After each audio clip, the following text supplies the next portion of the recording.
जिल्हा परिषद प्राथमिक शाळा डेवाडी या शाळेतील पहिलीच्या विद्यार्थ्यांना मधल्या सुट्टीनंतर मी गणिताच्या काही ॲक्टिव्हिटी दिलेल्या आहेत. 1 ते 50 अंक आमचे शिकवून झालेले आहेत. असं ग्रुप केलेले आहेत आम्ही. ग्रुपनुसार मुलं ॲक्टिव्हिटी करत आहेत. वेगवेगळ्या ॲक्टिव्हिटी कोणत्या आहेत मी दाखवते.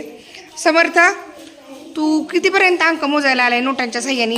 कितवा अंक चालू आहे तुझा? हां, मोज. 28. हां, छान. आता त्या सुट्ट्या 10 रुपयांसाठी तू कोणती नोट घेऊ शकतोयस? हां, काढ मग त्या सुट्ट्या बाजूला ठेव आणि तिथं 10ची ठेव तिथं. किती रुपये झाले सांग मला ते. छान. 30 आणि 1 किती मग? मोज. चल. हां, 31. हां,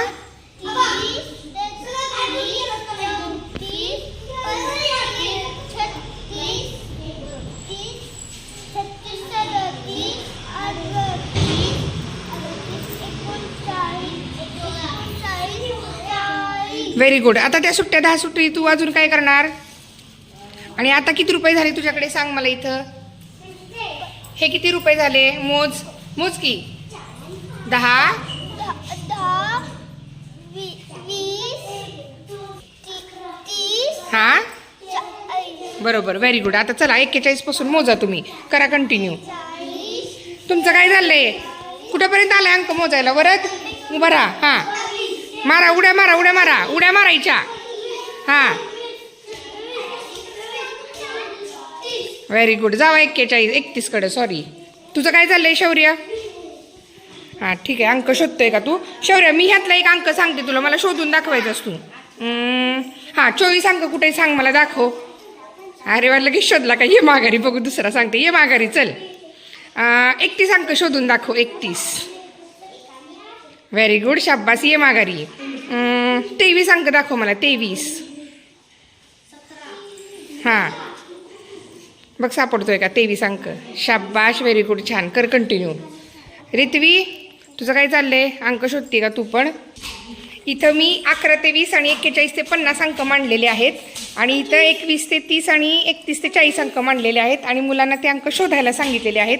रित्वी, यातला अगोदर सोप्पा सांगते तुला. मला 12 अंक शोधून दाखव याच्यामध्ये. हां, बघ सापडतोय का? Very good. ये माघारी. चल. 41 सापडतोय का? बघ. 41 आहे का? 41. Very good. कुठे आहे? हां, छान छान. बोर्ड दाखव की. Very good. Very good. छान. करा. तुमच्या ॲक्टिव्हिटी कंप्लीट करा. मुलांना मधल्या सुट्टीनंतर जेवल्यानंतर कंटाळा आलेला असतो. त्यांना जर आपण अशा ॲक्टिव्हिटी करायला दिल्या तर जिथंपर्यंत आपले समजा 1 ते 30 अंक झाले असतील मुलांचे शिकून, तर अशा पद्धतीने 1 ते 30 अंकांचा सराव किंवा 1 ते 50 अंकांचा सराव या ॲक्टिव्हिटींमधून तुम्ही देऊ शकता. त्याच्यानंतर असे देखील इथून काय सुरुवात या ग्रुप जे केलेत आपण 2 ग्रुप 3 ग्रुप, सुरुवात या ॲक्टिव्हिटीपासून करायचे. हे मुलांना अंक बघून वाचता येत असतात. डायरेक्ट नाही ओळखता आले तरी बघून मुलं अंक वाचतात. त्याच्यासाठी काय करायचं? असे अंक मुलांसमोर द्यायचे आणि त्यांना बघून हे अंक उडी मारत मोजायला सांगायचं. याच्यातून मुलांचा खेळही होतो की कमरेवर हात ठेवून उड्या मारणे. हे झाल्यानंतर दुसरी ॲक्टिव्हिटी मुलांना ही द्यायची आहे की ह्या नोटा इथं द्यायला आपण तयार केलेल्या आहेत. नोटा ह्या 1 रुपयाच्या आणि 10 रुपयाच्या नोटा घेऊन जेवढे अंक शिकवून झालेत तेवढे अंक मुलांना मोजायला सांगायचे. आणि त्याच्यानंतर मग या पद्धतीनं घ्यायचं. अंक असे जेवढे अंक शिकवून झालेत एकमेकांमध्ये मिक्स करायचे अंक, ते इथं मांडायचे आणि मुलांना याच्यामध्ये आपण अंक सांगून ते अंक ओळखायला शिकायचे. जेणेकरून काय होतं, इथं मुलांना अंक वाचन झालं. इथून मुलांना ते शिकवलेले अंक व्यवहारात वापरता येतात का नाहीत हे याच्यातून समजत आहे.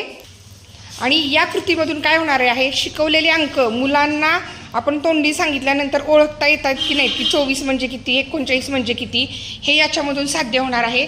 तुम्ही देखील मुलांचे अंक शिकून झाल्यानंतर या ॲक्टिव्हिटी ट्राय करू शकता आणि मला कमेंट करून नक्की कळवा की तुम्हाला ह्या सर्व ॲक्टिव्हिटी कशा वाटल्या. भेटूयात पुढील व्हिडिओमध्ये. आता व्हिडिओमध्ये तुम्हाला ज्या मी कृती दाखवल्या, आमची मुलं बघा किती छान एन्जॉय करतायत. दिलेले अंक असे वेगवेगळ्या नाविन्यपूर्ण कृतीतून जर दिले तर मुलांना गणिताचा कधीही कंटाळा येणार नाही आणि मुलं अशी सुंदर एन्जॉय करतील. बघा किती मन मोकळेपणे त्यांची कृती चालू आहे मुलांची.